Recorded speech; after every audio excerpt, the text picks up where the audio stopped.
form the all-devouring narwhal changed into? How come he knows that, too? Really? So, you're telling Paimon that giant whale and this guy can both turn into the fowl?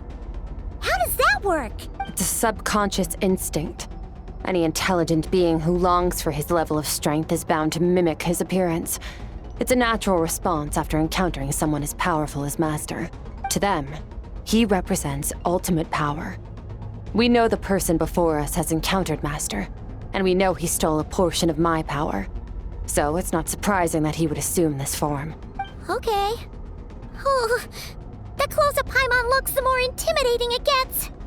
Neuvillette isn't here this time, so it's up to us. He won't have the nerve to steal again after we're done with him. Let's teach this guy a lesson.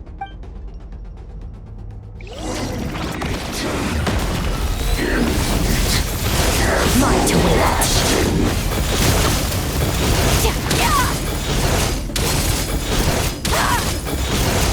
Bombs away! Go! Haven't forgotten your training, I hope.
Haven't had enough of my power.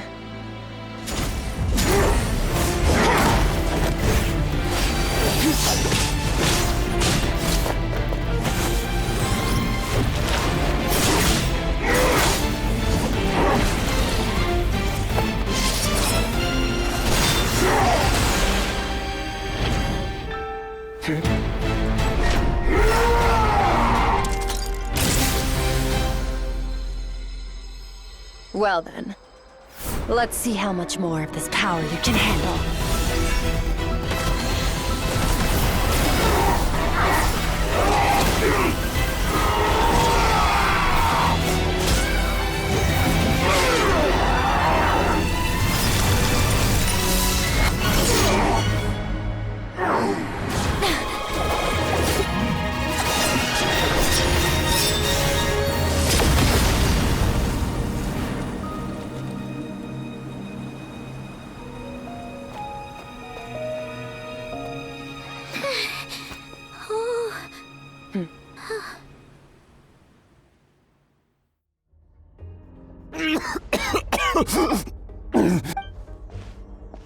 Well, have you come to your senses? You saw that my body was at its limit. So, you deliberately channeled your power into me, knowing that it would destroy my shell from within. Such power. Such keen battle instincts. So you must be... Skirk, Sertologi's disciple. How long has it been? How long has he been away from Teyvat? Hundreds of years. Hundreds? Sorry. It's a lot to take in. I should introduce myself. I am Skofnungar, a friend of your master and one of his followers. This is the first time I've heard your name, Skirk. But hundreds of years ago, I knew you existed. And I knew you would come here. Hundreds of years ago? Sounds like you and Master have quite the history. Care to tell us about it? Of course. Might as well take advantage of a clear head while I can. The story starts a long, long time ago. I was born into a noble family in Conria. As the eldest son, I was set to inherit our title.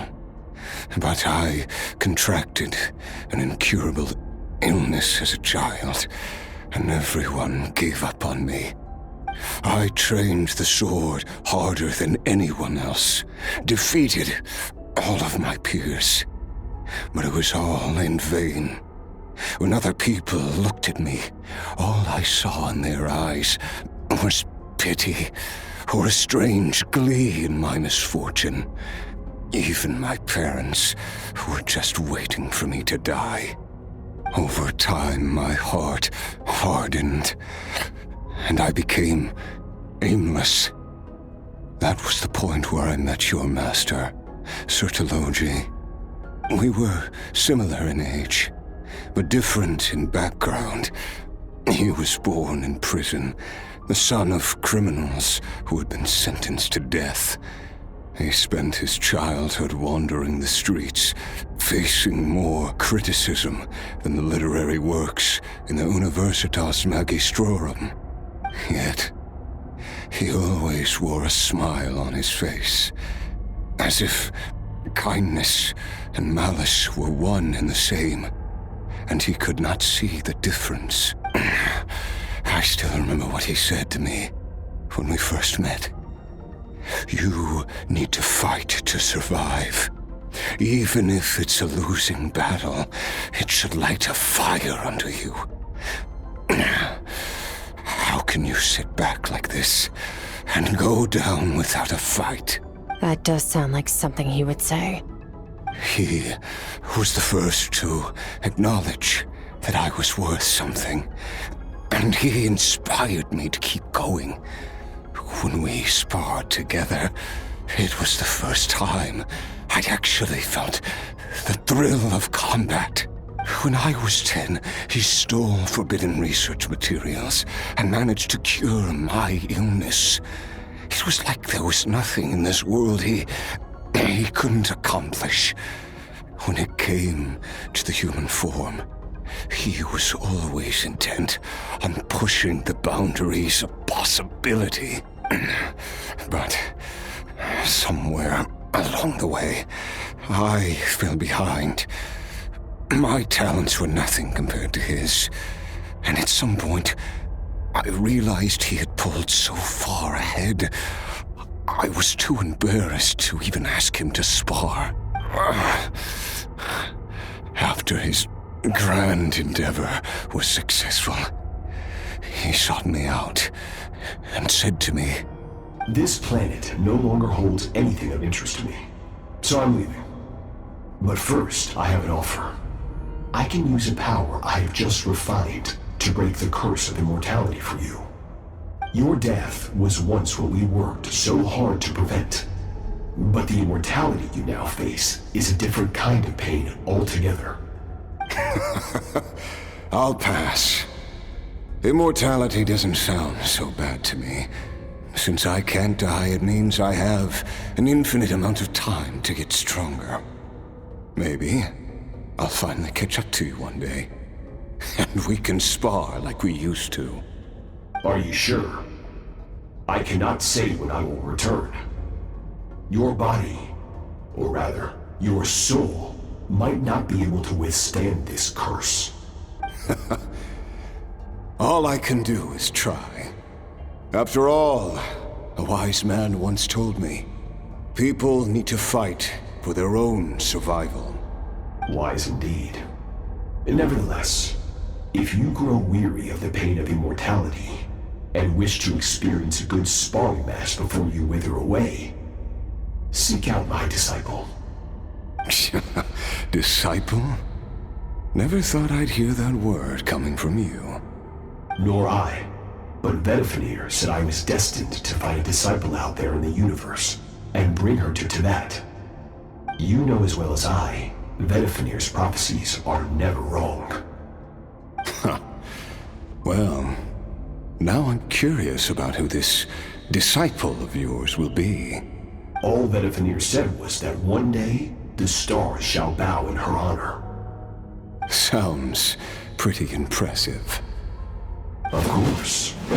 Only the most outstanding people would have the right to become my disciple. Still self-assured as ever, I see.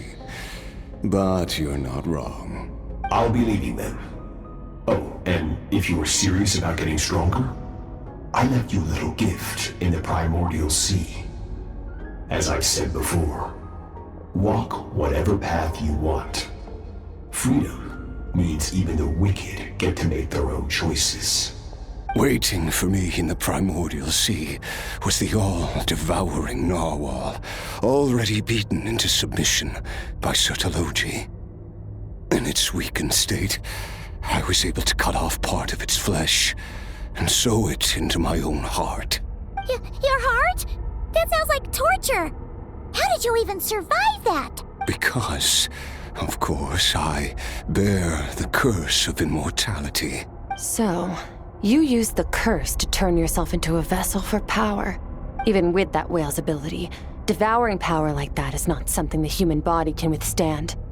With your body and soul constantly at the breaking point, it was the curse of immortality that sustained you. But that is not the path to strength. You have to pour your heart into it, work for it, dream of it. Instead, you stole something that didn't belong to you, and it backfired. You're right. I should have known better, but I had already pushed myself to my limits, and he was still miles ahead of me. So I had to take a leap of faith. I miss your master. I miss the days when we were all together, troublemakers without a home. I don't regret the choice I made. But if you'll allow it, I do want to apologize. To both of you. After the beating we just gave you, I think we can call it even. You're an interesting one as well. Sertologi's disciple. That's a lot to live up to. It can't have been an easy experience. I know what he's like. He rules with an iron fist, using despair and fear to force you to catch up to him, all the while standing ever out of reach. We're like mountain climbers in the dark, never knowing how much higher we have to climb, or when we will see the sun again. True. But I made up my mind long ago. No matter how dark it gets, I will not give in to despair. I will overcome it.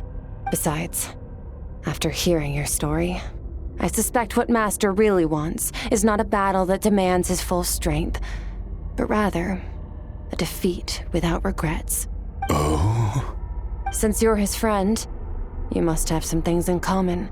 The first time we came here, when you stabbed me through the fog and stole my power, I felt no emotion coming from that spike. But when you had to devote all your strength fighting me just now, I could feel joy and passion emanating from your blade. It was the joy of a researcher discovering the truth of the world, the joy of an artist uncovering a temple of wonders.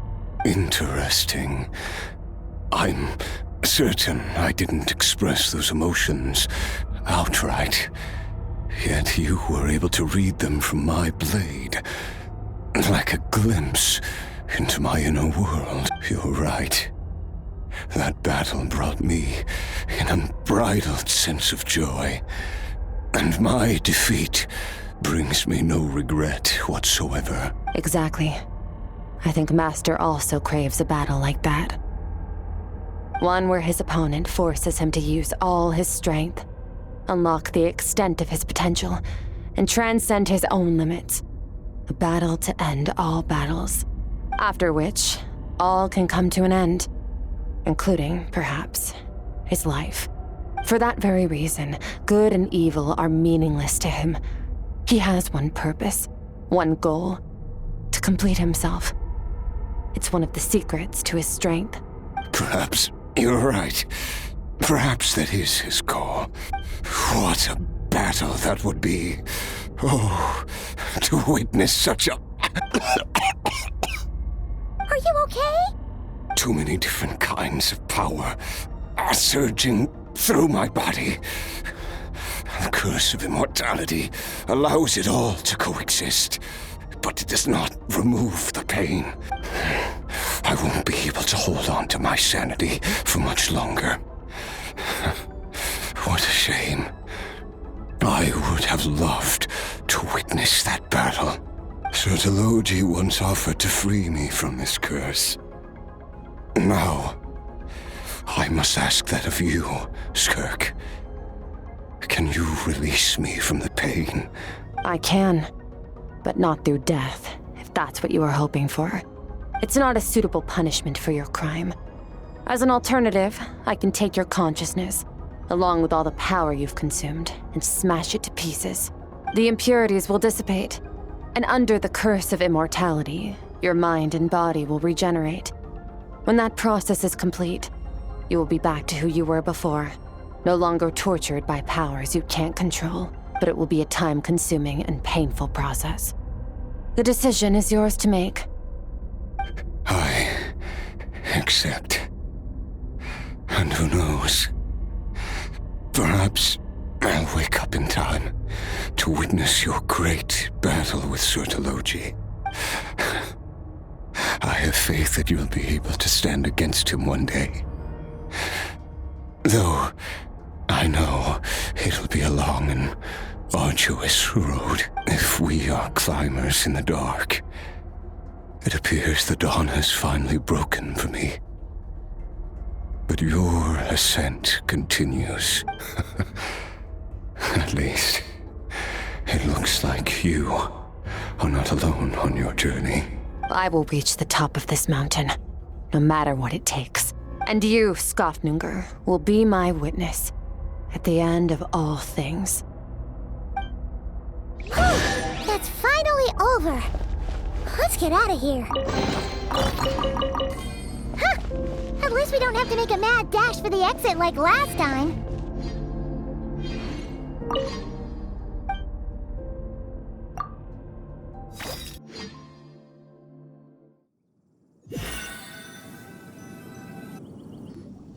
We did it!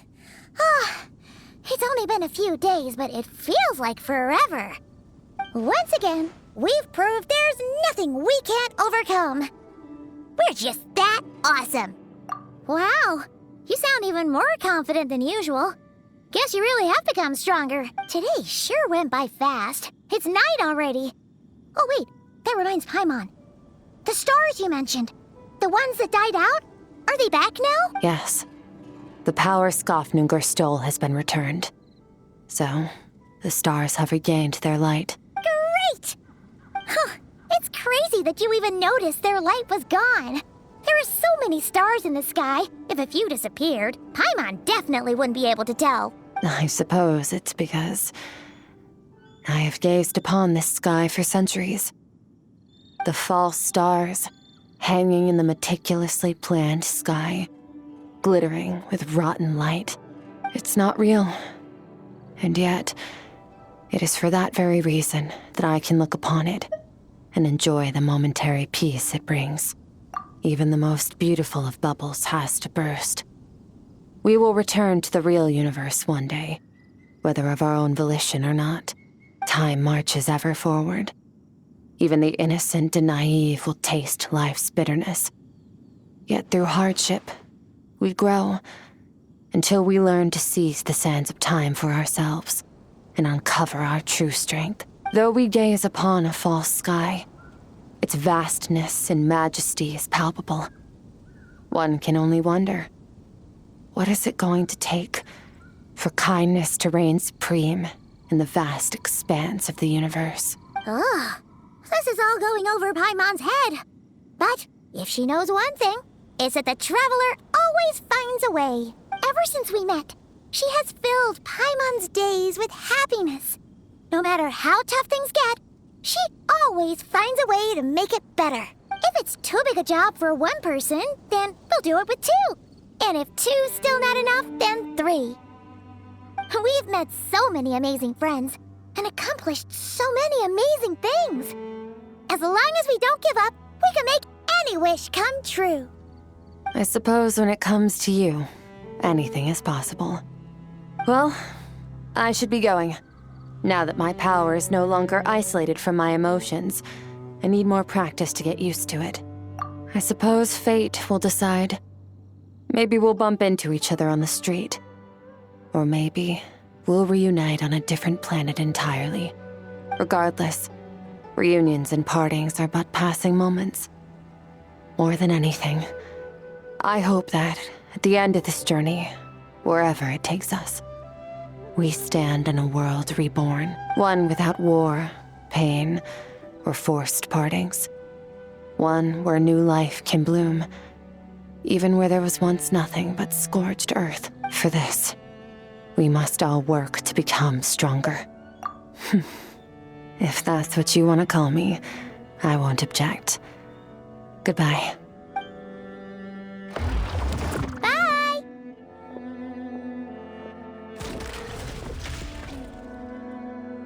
Is it just Paimon, or is she being nicer than before?